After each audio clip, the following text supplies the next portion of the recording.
NEET 2003 का question है, इसमें बोला 3 capacitor each of capacity 4 microfarad are to be connected in a such a way that the effective capacitance is 6 microfarad. This can be done by, ये वाला question जो है hit and trial method से ही जल्दी हो सकता है। इसमें क्या है कि इस केस में 3 कैपेसिटर है जिनका कैपेसिटेंस 4 माइक्रोफेराड है और उनका इफेक्टिव 6 आ रहा है। वो कब आ रहा है, वो कैसे सीरीज में जोड़े या पैरेलल में जोड़े। तो फर्स्ट ऑप्शन में connected all of them series, अगर तीनों को सीरीज में जोड़ दिया तो वो कह रहा है कि इस केस में इफेक्टिव 6 आ जाएगा, ये 4 4 4।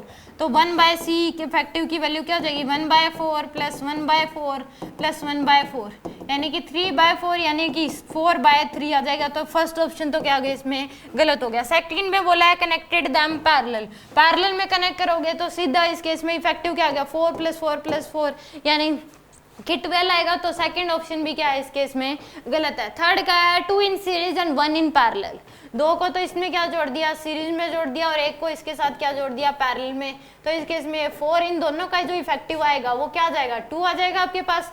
और 2 और ये क्या है 4, तो ये क्या है, ये बात इसकी सही है। 2 अगर सीरीज में जुड़े एक पैरेलल में तो इफेक्टिव 6 आ जाएगा। तो थर्ड ऑप्शन क्या है इसमें सही है। 2 सीरीज में तो इन दोनों का इफेक्टिव क्या आ जाएगा, 2 आ जाएगा हमारे पास। अब इसके साथ पैरेलल में है तो क्या आ जाएगा 6। तो यानी कि थर्ड ऑप्शन क्या हुआ इस केस में करेक्ट। सिंपल, हमें बस सी इफेक्टिव निकालने के लिए फॉर्मूले पता होने चाहिए। सीरीज में अगर है तो सी इफेक्टिव होता है 1/c effective equal to 1/c1 + 1/c2 और अगर पैरेलल में है तो c1 + c2 + c3। इस तरीके से हम इसको निकाल सकते हैं, यानी कि विद इन इसको हिट एंड ट्रायल मेथड से विद इन 15-20 सेकेंड हम सोल्व कर सकते हैं।